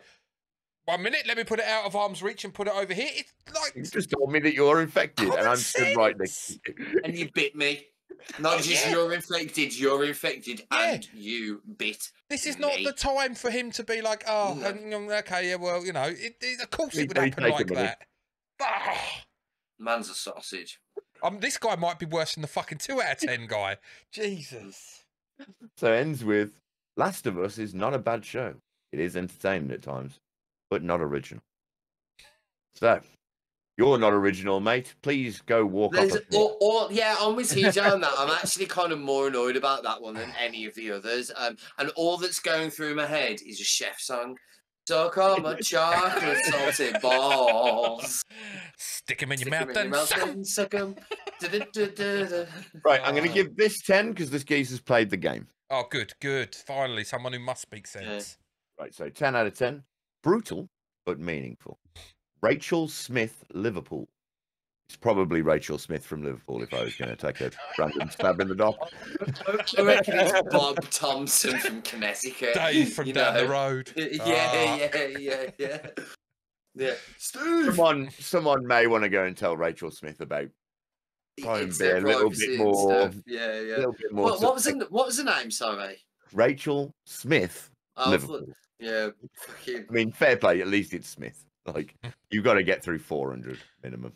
Anyway, back to Brutal but Meaningful by Rachel Smith on 6th of March 2023. This, for me, is the best part of the game to play. And I think my 100%. favorite parts were executed extremely well. Bella Ramsey, I salute you. I had my doubts at first, but let me tell you, I am so happy that she was cast. She did a fantastic job of portraying the characters and the emotions behind the character. Pedro Pascal as Joel in the map scene is exactly what I want from Joel. Yep. The brutal man who will do anything to save the one he loves. I'm so excited to see the final episode. Even though I know how the game ends and I really enjoy it, I hope there is 1 or 2 more surprises in store for the players. I just want fantastic episode. The last 10 minutes were absolutely exceptional. I salute you, Rachel Smith from Liverpool, or Rachel Smith Liverpool, or Rachel Smith Liverpool. Is there a hyphen meant to be there? Just Rachel. Just call her Rachel. Yeah, you're from Liverpool. Is Liverpool part of your name? Who can say? Who knows? I think she's pretty much like across the board, like everything we said, everything we brought up in this episode, like is what she covered, like exactly right. Correct. Yeah, and Bella Ramsey is quite easily, as I say, which is really funny considering I actually said in the first podcast that she was a harder buy-in to Ellie than Pedro was for Joel. I 100% agree. And now I just like, I'm almost like, anytime she's not on screen, I'm like, can you just put Ellie in, please? But do you think that's because, like, once again, we'd played the game, so we knew the arc that Ellie goes on, and we don't know the acting chops of Bella Ramsey, so we don't know if she could do the role justice. So it was always going to be a harder sell than Pedro was, because we know Pedro. She had an uphill run, really. But she's gone through the fucking stratosphere, I tell you. Yeah, I was cemented with her as Ellie by the end of the first episode. You know, it was almost like Joel was a little bit like longer. Instantly. I was like, the end of the first episode, the real moment. Yeah, actually, to be honest, the real moment where I was like, well, perfection was I'll just throw the fucking sandwich at him then, line, when they wouldn't let her have a gun. And I was like, beautiful. That's at the start of 2, isn't it? That's at the start of 2. Yeah. That's fucking Ellie, like, to perfection, right. Brilliant. One final last one of the 10 out of 10. Can't tell whether they've played the game or not. Oh no, they have played the game. Okay. Maybe I have to try and find it. I think most of the 10 out of 10s are going to be people that have played the game because they have that appreciation for it. Yeah. They already know the story's good. They're watching to see if it's a good adaptation. And they're of the like story. us. They're like us. They're invested. Yeah, I'm trying to find one that hasn't played the game. So I'm very interested in. These are from Lithuania. No video game storyline. Come on, guys, someone. It's.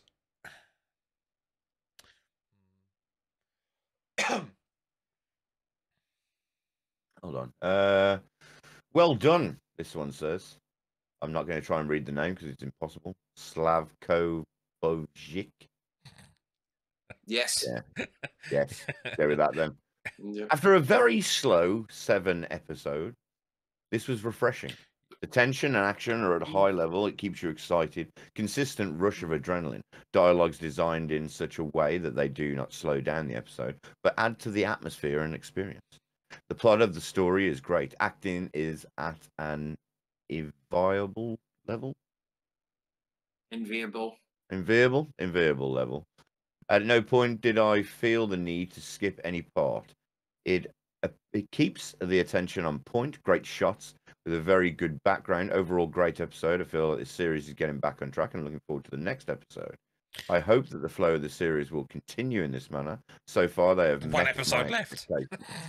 That's it. So that doesn't sound like that person who's played the game, which No, yeah. But I kind of agree that episode 7 was a slower plodding episode, but it kind of the story that they told in it was always going to be that way.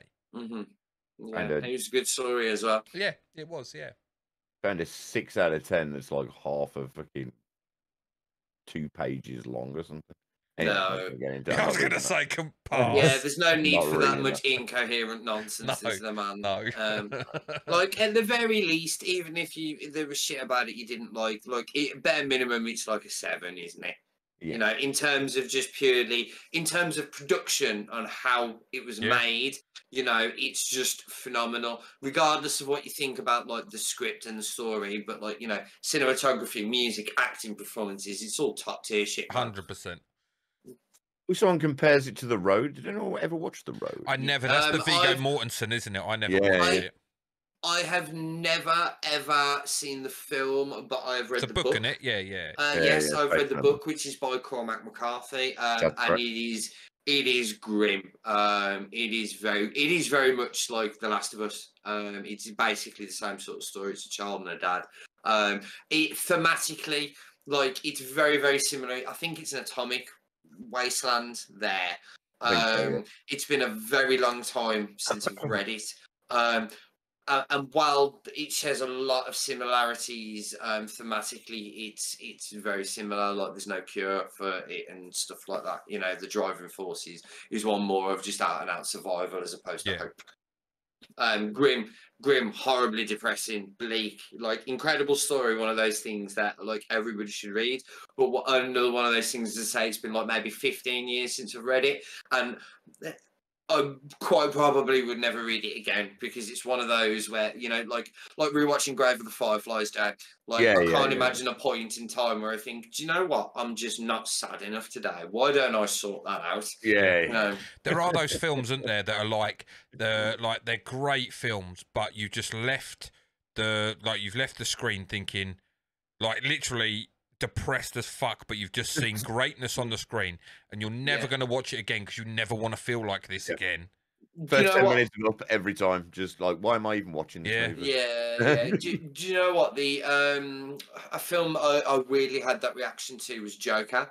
Because I remember I went to see that by myself because by the time like I got to go see it, freaking everyone else had all gone, and you know I worked in retail at the time, so I was random shifts, and I had like a Wednesday off and just went fuck it. 10 o'clock in the morning, went to the cinema and went and watched it, and I remember sitting in my car afterwards and I was like, holy shit, what have I just watched? Because you literally were just watching like a geezer with serious mental health issues, just getting shit on for an hour and a half. And the beautiful thing about Joker, like my single favourite shot in that entire film is when he's walking out the train, you know, after he's ditched off the police and he's walking out the train and he's smoking a fag, and it's his body language suggests he's transitioned into who he was always meant to be, which is a very, in any other film would be a very moment. But the person who he's always meant to be is a mass murdering psychopath who's going to kill thousands of people, you know. So it was honestly like it was one of the few films where you can't really root for the main character. But you want to. Yeah, I did. I did. Like, you want to, but you know what he becomes, so you can't ultimately. At that point, as I say, I remember watching that scene, and I was like, and then I shivered. Because I was just like, oh yeah, you've done it, you've blossomed, you've grown, you've become this confident, you know, you're who you're always meant to be, and then it's just like, man, bad times are coming, you know. They've just started filming number 2, haven't they? Yeah, that's weird. I'm not sure what I'm gonna do with that. It's gonna be a musical. I did. Yeah, because they've got Lady Gaga, haven't they? She's coming in to play Harley Quinn. Harleen Quinzel, isn't she? I don't know if she's going to transition into Harley Quinn by the end or what. I don't know. Probably, I would. But you would have thought so. Do you know what? She's a phenomenal actress, man. Like in the few things I've seen her in, so like, yeah, I'm down for that. And I can see her like the one thing that always really kind of put me off with Margot Robbie, but. This is another point, isn't it? I never felt like she did the harsh enough Brooklyn accent, you know, that I attribute to sort of Harley Quinn, whereas I feel like Lady Gaga will really lean into that shit. Yeah, but that's because, I mean, don't forget, Harley Quinn was created on the animated series, and what's her name? And she not She only looks kills like it. Harley Quinn, but like she's my Harley Quinn. The Big Bang Theory. What's her name? Kaylee Cuoco did the new Harley Quinn. Oh stuff, yeah, didn't she was great. awesome. She was that great. Series Yeah, is she was the That voice for the series newer one. is fucking. I was like, what the fuck is this? Within 30 seconds, I was just like, oh my god, I was not prepared, You watched man. it, Yeah, I've seen 3 or 4 episodes of it. I Oh, haven't seen. quality. So good. The insinuation between Joker and Batman being gay is hilarious. Yeah, Dr. Psycho in that, where he fucking calls Wonder Woman to see you next Tuesday. Funny shit, man. Funny shit. Yeah, generally, guys, if you're out there and you haven't checked it out, do go check that out. Yeah, for real, man. Very, It's very fucking like. If you've got immature humor like I have, and appreciate any kind of just funniness, then yeah, it's jokes, man. Jokes. Really good stuff. We so off topic of The Last of Us. Yeah, well, I mean, like, to be fair, I think we've covered everything we covered. I did want to say, because I was going to mention it when I spoke. When he pins down Ellie and he says, like, she started with not squirming or something like that. He says the fighting's part of the appeal, Yeah, or the enjoyment, or something like that. Fucking dude, I was like, man, fair play, like, for nailing that line, but Jesus Christ. My skin's crawling. I genuinely feel dirty, like, having seen that. You know what I mean? It's just like, I gotta say though, he just killed it so. Like, he was such. I mean, I wondered, because obviously Nolan North originally did the voice and the mocap for David, and like, don't get me wrong, we all know Nolan North as the wonderful Uncharted guy, Nathan Drake. Everyone's favourite mass murderer and wisecracking legend. Exactly, because he's great. Love Nathan Drake. Yeah, but in that, I mean, because I wondered what he'd play in Last of Us when I originally played it, and then I doubt that he was playing that character was a bit He played him well, didn't he? He played him really well, although, I got to say, Scott Mayer just absolutely killed it off. What's his name again? Sorry, Scott Shepherd. Yeah, Scott Shepherd absolutely murdered him. I don't want to say anything about him being ginger, because I'm ginger. But where you going with this? Like, gingers are all weirdo cult leaders? No. Hang on. So we're charismatic motherfuckers. Well, look at his streaming empire. Charismatic, charismatic. Okay, as long as it stays there, Jay. I'm just saying that there was a talk at some point in my Discord to call my show Cult of Jay. I'm still down for that, by the way. Cult of Jay. We won't revert back to what I called you on stream on Friday. No, we won't. Yeah, I completely do agree. Though he as good as Nolan North was, he absolutely outclassed him. He owned it, man. Once you go past, earlier. Go on, sorry, Rich. I was just going to say, as I said earlier, he deserves to go in the annuals of best TV villains in fucking history. Yeah, you know, he is by far and away. I know there's no other main characters in this story. It's Ellie and Joel. But if you're to go like the next person who's got a standout performance in this, he stands head and shoulders above anybody else. I know we've spoken about was it Melanie Linsky, I think her name was, who played the head of the town in Kansas. Yeah, she could flip on a dime as well. Which was I love you. Good. I'll bake you cookies. I'll murder you in your sleep. Yeah, bam. But even she can't hold a candle to what Scott Shepherd did as David. Like, he made me want to believe him, and then made me. Well, the thing is as well, she's a completely new character, wasn't she? So she's like, you know, he actually like took the direction of like the character in the game, and then probably elevated it above what he was in the game as well. Yeah, everything they've sort of done to expand the source material is doing pretty uniformly fucking excellent, to be honest with you. Which again is really hilarious, considering, you know, the first episode where it was sort of like, was it the second episode? The second episode, that was the end of the second episode, I think. Yeah, you know, we're like, they're deviating from the source material. And then ever since then, it's just like, check out this deviation. Oh my God, this is the best thing I've seen all year. Check out this deviation. No, hang on. Yeah, you had the complete episode that wasn't even part of the series, so... Well, so guys, I think this all boils us back down to TJ's question. Are they going to? Are they going? Are they going to fucking nail it next week? We ain't got long Are to they going find to out. stick the landing? We haven't Yeah, got long to 2 find out. days. 2 So, days. As I say, if you're not watching it until like later on in the week, I'll Discord you. I'm watching it on Monday. Monday. Yeah, I will watch it a Monday evening before my stream, I think. It's not that long, so I actually probably will just smash that through. You know, get back from my training and just hammer that out. Yeah, I think I'm gonna have to watch it as soon as and then we'll tease Jay with like little spoilers. He won't watch it, and we'll put the stuff out there that doesn't actually happen. But oh my god, they didn't have giraffes. They had a fucking killer whale. I once did that to a geezer. He was a fucking knob, and he deliberately spoiled. I can't even remember what it was. It was from a series that had just been made into a TV show, and he deliberately spoiled it for a mate of mine. Wankers. So I gave him 3 spoilers for Game of Thrones. This was when season 1 had just come out, and like I'd read 5 books at this point. Yeah. You know, so I gave him 3 spoilers for Game of Thrones, and 1 was real and 2 were fake. So like the first one happened the next season, so he spent the entirety of the rest of Game of Thrones waiting for these 2 things. Waiting for the other 2 things. Never gonna happen. That's really devious, mate, because you've laid the trap by doing the first one as being real. So he's got no reason to believe you. There's no reason to doubt that the other 2 are. That's devious, man. Yeah, honestly, I'm not a person to be fucked with, man. Like, I'm very vindictive, man. Like, so yeah, fucking nah, just bullshit. I hate, like, I'm not that bothered about spoilers about stuff. Like, me and Jay have this discussion quite a lot. We a friend of ours there's a couple of people I know that I feel are a little too over precious with it. You know, in this day and age, like, I take a lot of responsibility for my own sort of spoilers. So I actually still haven't seen all of the latest Spider-Man film.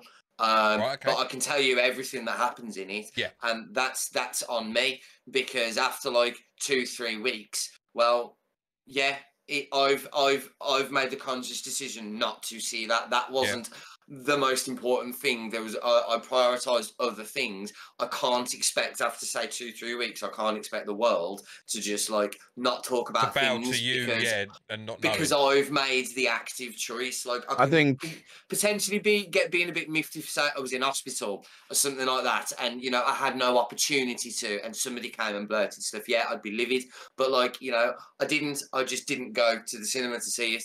You know what I mean? So, what would everyone agree is the correct amount of time that you should allow? 7 minutes. 7 minutes. I think straight on Facebook. I think it kind of depends. Get there first, right? I kind of think it depends on the medium, to be honest. I think you have different time lengths depending on what it is. So I feel like games, you should have a different time length to, you know, maybe a TV show, because games is something that people maybe can't afford, or you know, a game might come out at the middle of the month and people don't get paid to the end of the month. Well, it's bullshit if people are talking about it in a week and a half. I also think there's a difference if like it's a film at the cinema compared to a film on like Netflix. Because obviously, like, not everyone can. Like, people have got children, whatever reason, they might not be able to legitimately. I mean, if it's a film that doesn't have a massively long run, they literally might not be able to get to the cinema. And then if you don't pirate stuff, then you've got to wait a couple of months. So there's a little grey area there. Whereas I think if it's on Netflix, it's like, well, you've got access to it. Within 90% of people have got access to it. Again, let's not like blanket everyone, because like no, I get that. 90% is quite high, but in my circles, let's say, I know everyone's got like. I don't use social media in that aspect that I'm going to put stuff out there, but in terms of like my circles and even within my streams and stuff, like I know the majority of the people who are regulars in there, so I know certain things that I can and can't. You know. Yeah. It's that if a film at the cinema, like for me, once it's gone from the cinema, like that's on me. Then I don't care, you know, because that's on me. Because as I say, like I've had long enough. It's just I've used my time doing other things. I think it's difficult depending on the person circumstance. Like I know, like people, if it's like it's less. I have one child, but let's say there are parents that have got 3 children, so it's like it's not always easy to necessarily. If you both work, the kids are at school, then you've only got the evenings, and then it's like where do you offload your kids to? You've got to, you've got to get a babysitter and stuff. So it's not always that easy. Yeah, I mean, like you know, the day after something is bullshit, isn't it? You know, anything. TV, I think, like until the next episode. I think once the next episode's out, it's free game. Because like, you say that. You say that. What about something like? So let's go Stranger Things that's released in one hit. Because that's an interesting thing. Because you say like next episode, so like this obviously we're talking about this a few days after it's been aired. The next episode's coming up, so you know. Yeah, we spoil things 1 week later. Yeah, whereas like Stranger Things, it's like someone is going to binge. That drops at say midnight. By midday, someone's watched all the episodes. Yeah, that was something we said in terms of streaming when we were talking about streaming. Look at us linking it all back to previous topics. Professional. Yeah, fucking. In that, this is why I actually prefer. Stuff like The Last of Us that comes out weekly, because you get those water cooler moments, they call them, you know, where fucking you're at work and you're all making a coffee and you're like, oh, did you watch The Last of Us last night? Oh, no way, yeah, it was amazing, wasn't it? Rare. What do you think's going to happen next week? Whereas I find you can't really, like when Stranger Things dropped, you know, we couldn't really talk about it in the group chat. Everyone's at different stages. Yeah, exactly. And I don't like, as I've already said, I've got the attention span of a fucking gnat, you know, so I don't watch, I can't binge watch a show anymore, you know. I watched, I think the most Stranger Things I watched in any one day was 2, you know, Sandman again, which is like one of the best things I've ever fucking watched on TV. I don't think I ever watched more than 2 in a night. Most of them I watched, you know, 1 a day sort of thing. You like to be able to digest it as well, don't you? And like actually like have a reflective moment on what you've watched. Like you're saying, that water cooler moment is dependent on the series. I mean, some stuff that's on telly is just fluff, so yeah, you can just whatever. But stuff like this, The Last of Us, stuff like Stranger Things, it's probably better set out. Yeah, Game of Thrones is so content dense because there's so many stories going on at one time that to throw like, oh, here's all 10 episodes and you cane through that. You ain't got a clue. You've missed loads because I don't think you can take everything on board. That's always my argument with binge watching. Like once I finished, literally immediately, so I could sit there and watch 10 episodes of Stranger Things back to back. And immediately afterwards, you could be, unless it was the last episode, if you said, what episode did this happen in? I'd go, I don't have a fucking clue. I know it happened. I can tell you what happened before. I can tell you what happened afterwards. But it's not compartmentalised. You remember the key moments, but you don't remember the broad strokes. You don't remember all the nuance and the little, you know. See, the problem is that, like, by giving you all of it, they also relinquish any responsibility for you not feeling that way. Because you could agree with all your friends. I mean, there's going to be points, right, where we're going to be doing this podcast, and I'm going to say to you, it's like, oh, we're watching this episode of this thing. We're going to try and pick things that we haven't all watched, or at least some of us watched them. We're going to watch them again, and we know they're good, obviously. But there's going to be times when I'm going to say, like, well, you're going to have to watch one episode, and people like TJ, if he hasn't watched it, or if I haven't watched it, or if you haven't watched it, Rich, you might go, fuck, but I've got like another 8 episodes I could watch at any point. So will you be able to hold off? I mean, I'm a bit of dual. The content creator in me wants me to be able to talk about everything all at once. But obviously I also love these moments of just discussing that episode in particular. I didn't watch the latest episode of Stranger Things. I was desperate to watch it. I didn't watch it for about the first six or 7 weeks. So, like, you know, I will be able to refrain myself. Here's my problem, it's the FOMO again, like the fear of missing out. That because they drop them all at once and you want to be part of the conversation, especially as a content creator, that you end up going like, well, I should spend the time watching it because I want to be able to have the conversation. I mean, obviously there's Tex in my chat and he's always talking to me about the Bad Bunch and I haven't watched any of it. I'm a big Star Wars guy. But the Bad Bunch, I just haven't got around to watching it. The problem is with streaming, though, you kind of got to strike up the balance, depending on like where you are with your community and stuff. they're not all going to be at the same point either. No, So exactly. So you kind of need to even be more careful, because you want to keep them in the channel. You don't want to alienate certain people. So if you start talking ahead, and they're going to dip out of your channel, and they're not going to know when to come back. For instance, they might not come back that evening, for instance. So you've kind of got to be a little bit responsible with that as well, and just be like, look, you know.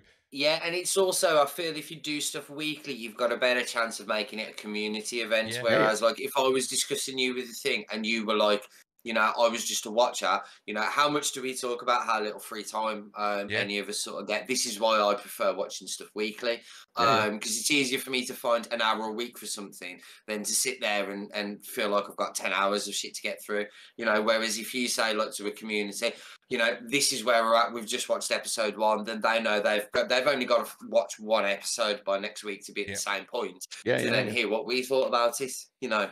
Exactly. Well, I mean, it's the reason that when we do the Geek Show, the reason I choose to do a lot of things about the past and only what that week's releases are is because, as I said to you both before, the content creates itself then. I don't have to try and fish something and then worry about spoiling it for people. I mean, we don't spoil anything on Geek Show anyway. All we do is talk about what's come out, what could come out. You can play this. There's a game that exists where you can find it, an anime that's come out that week.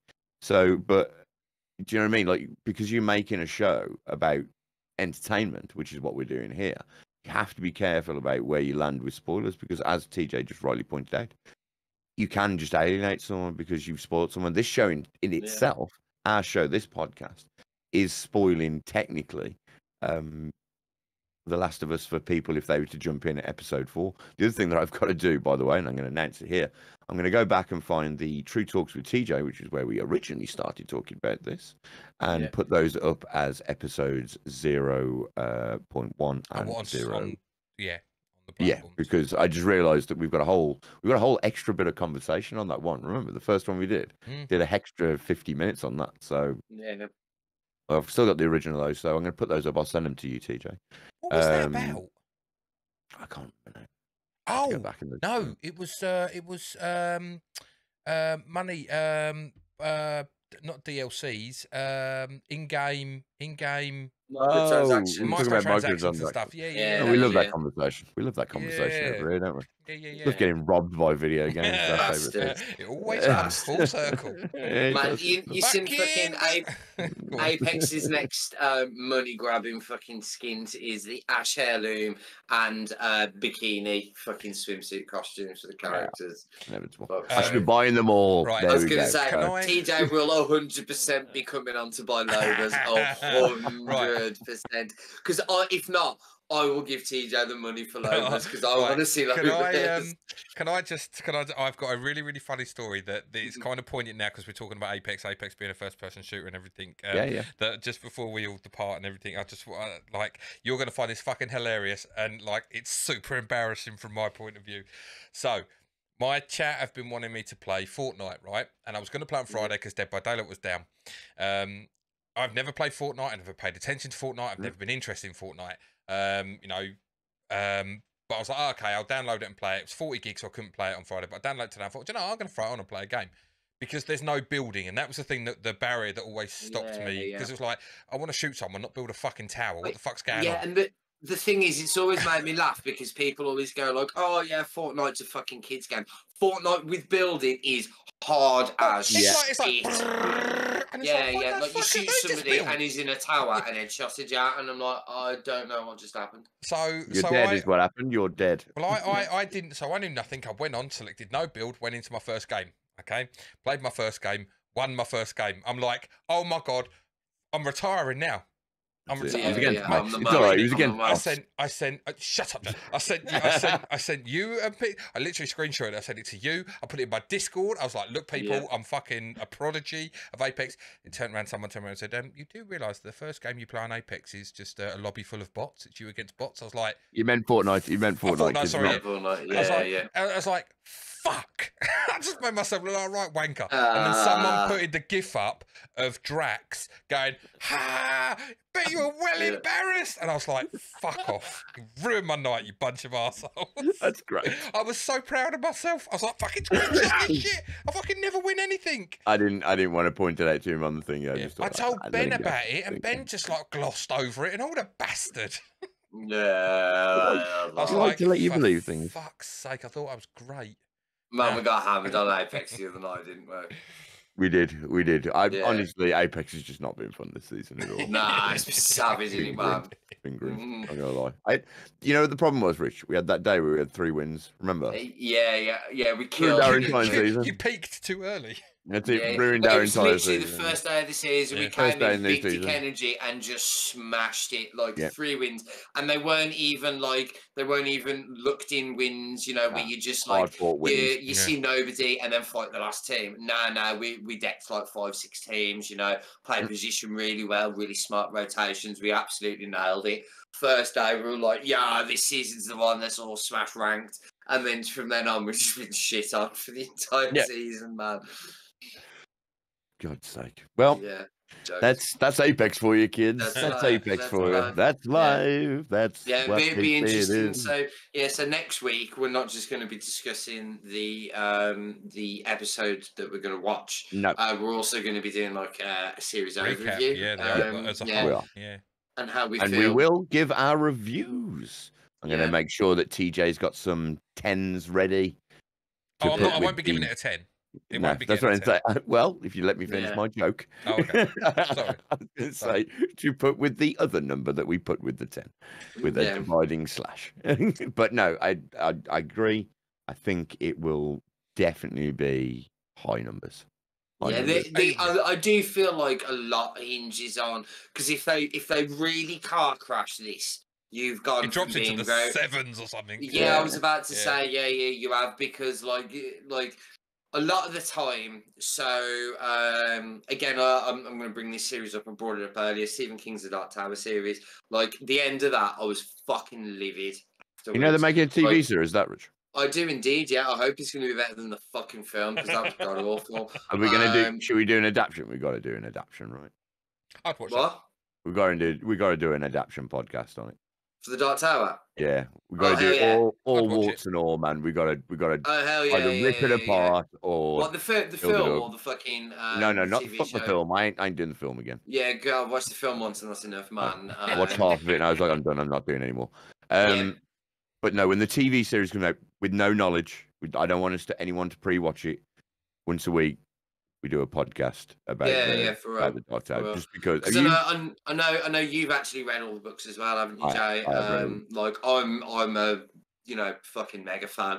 Yeah. TJ looks like he has got no idea, which will be no, I don't. Which will make actually a good juxtaposition to have people that know.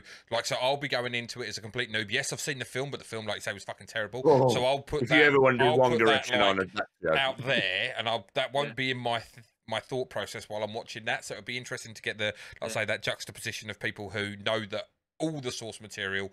You know, like be that what you said about this, being able to watch the series not knowing anything that's happened. Yeah, totally. It's the problem with being a super geek sometimes is that like a lot of the time, like again, Jay, I'll tell you, like a film will be announced for 3 years' time, and I'll be able to tell you the exact plot of the film because I've read like every comic book that it's fucking pulling from. You know, most of them are on my shelf, sort of thing. It's like it is a bit annoying sometimes. I do like to be surprised.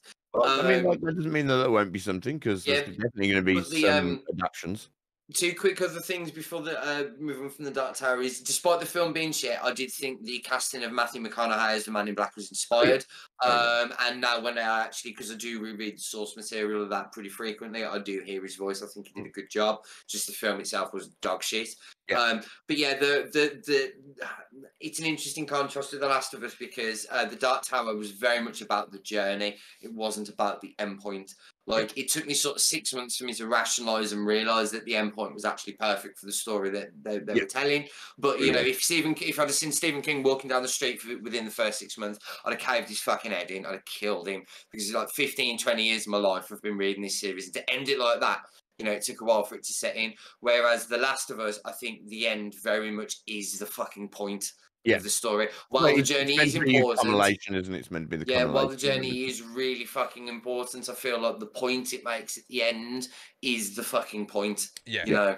So we'll talk more on that next week, hopefully. Just to quickly say, with the Dark Tower, Amazon Prime, as of the 8th of December, it was at the developmental stage.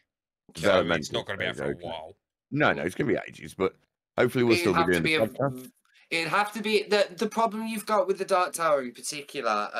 Book 5 pulls from so many different source materials. There's there's so much shit I want to say, but I can't. But there's things from other universes, other works of fiction that you can get away with the book that you can't. You're not going to be able to get away with that on a TV show. You're not going to be able to get away with that in a film. I'll talk to. Castle Rock's very good if you want to sort of fill in little blanks for yourself, or at least have an idea. That's the Stephen King town, isn't it? You've mentioned that before. Yeah. Stephen King. It's very good. Yes, I'm a big fan of his work as a whole, but that is by far and away, in my opinion, the greatest thing he's ever done. It's it's easily in my top sort of 5 reads of all time, and I'm quite an voracious reader. Yeah, there's a lot. Voracious, rather. There's a lot to unpack in the Dark Tower, as in. I mean, what is it? 6 books, 7 books? Well, it's 7 books in the main series. Then they added an extra book which goes between 4 and 5. Then there's the 5 graphic novel series which tells a very important backstory tale. Galahad. Yeah, the Fall of Galahad, and up to the Battle of Jericho Hill, which is like a huge pivotal moment in the history of like Roland and the end of his first quartet. Goes them behind there. Yeah, those comics are behind me. Yeah. Right, guys. I don't know if we've got anything more to discuss at all. Or... I think we've kind of gone on a couple of interesting tangents. We did. Yeah, but pretty much we've all come to we had a very good in-depth. Sometime, it was interesting. Yeah, I think I only got hated on that one thing, but I think there was a bit of we went off on such a weird tangent. My fault, 100% my fault. That I couldn't pull back and then come back to me, TJ. It was just like I think we all kind of got a difference of idea of what we were trying to put across, and it just spiraled out of control. But that's the fun of it, Yeah, man. That's why we do it. It's why we do it every week. Exactly. Yeah, interesting shit, man. Yes, always. Right, guys. So I don't know if you've got any final thoughts or anything you want to run through at all. Just the show continues to deliver week on week. As I said, there are reservations and hesitations about the length of the last episode and whether I feel everything's going to do it justice. But as I've sort of reiterated a few times, I feel like the creative team have done more than enough to sort of earn my trust, and I'm kind of. I feel if anyone can pull it off, these guys are going to do it. Because there's been so many times that I'm just like, are you going to do this and are you going to do it well? And it's like, not only have you done it well, you did it better than the fucking game did it. So, I think we're going to have to accept. I think we're going to have to accept there is going to be X amount of Hollywood next week. Yeah, right. It's the end of the series, isn't it? Yeah, I think you've got to end on that high. There is. You got to have the action crescendo, haven't you? Yeah. Before the emotional sort of. Yeah. Exactly. You like what they're going to do. We're not going to spoil, but like obviously there is going to be action. So expect that. It is the final of the series, but it should be a good ride. Good ride. Yeah. Are they going to condense it into 43 minutes? It's a question. We'll see. I sometimes the pessimist in me gets the better of me. I feel I just the number is just the thing that worries me. We have got a slew of previous episodes where they've gone above and beyond showing how well they can tell this story, how well they can flush out the characters, how their pacing has been on point throughout. So maybe I should be less concerned than I am.